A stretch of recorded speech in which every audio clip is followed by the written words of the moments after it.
সকল ধর্মের ভাই ও বোনদের প্রতি রইল আমার আন্তরিক অভিনন্দন ও শুভেচ্ছা। তো বন্ধুরা, কেমন আছেন সবাই? আশা করি আল্লাহর রহমতে অনেক ভালো আছেন। তো বন্ধুরা, এখন একটি ঔষধি গাছ নিয়ে আপনাদের সামনে হাজির হয়েছি। যে গাছটি এখন দেখতে পাচ্ছেন, গাছটি আমি মনে করি অনেকেই চেনেন না, অনেকেই এই গাছ কখনো হয়তো দেখেনি। তো বিশেষ করে জংলার ঔষধের গাছগাছালি থেকে আমরা যে সকল উপকার পেয়ে থাকি, আমি সেই বিষয়ে আপনাদেরকে কিছু ভালো পরামর্শ দিয়ে থাকি। কোন গাছ থেকে আপনি কি উপকার পাবেন, কোন গাছ আপনাকে কোন নিয়মে ব্যবহার করতে হবে, আমি সব সময় এই জংলার ঔষধি গাছগাছালি নিয়ে গবেষণা করে আপনাদেরকে একটি ভালো পরামর্শ দিয়ে থাকি। তো আপনারা ভালো পরামর্শ পেতে এবং সুস্থ থাকতে আমার চ্যানেলটি সাবস্ক্রাইব করে বেল বাটনটি বাজিয়ে রাখুন। পরবর্তীতে আপনি নতুন নতুন বিভিন্ন ধরনের ঔষধি গাছের ভিডিও পেয়ে যাবেন। তো বন্ধুরা, এই গাছটি বিশেষত আমরা যে সকল কাজে ব্যবহার করে থাকি, যারা বলেন যে আমার প্রচুর পরিমাণ ঠান্ডা, মাঝে মাঝেই ঠান্ডা লাগে, অনেকেরই দেখা যায় 12 মাসই ঠান্ডা লেগেই থাকে। তো আমি সেই সকল ভাই ও বোনদেরকে বলবো, আজকের ভিডিওটি না টেনে পুরোটা দেখুন, আপনাদের অনেক উপকার হবে।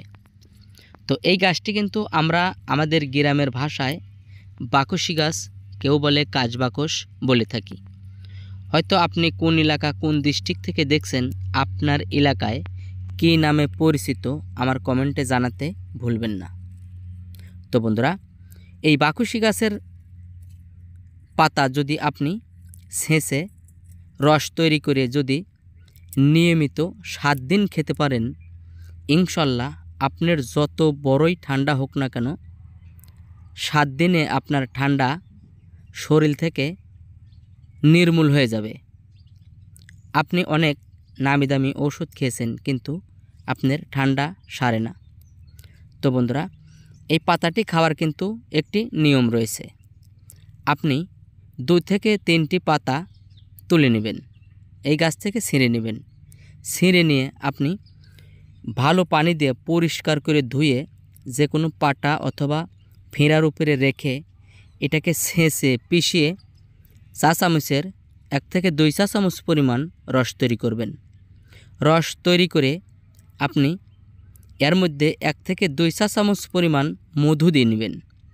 মধু দিয়ে দুটাকে একসঙ্গে মিশিয়ে ভালো করে সুন্দর করে নেড়ে আপনি সকালবেলা বাসি পেটে, মানে খালি পেটে আপনি খাবেন। এভাবে যদি আপনি টানা 7 দিন খেতে পারেন, আমি জোর দিয়ে বলতে পারি আপনার শরীরে কোনো ঠান্ডা থাকবে না।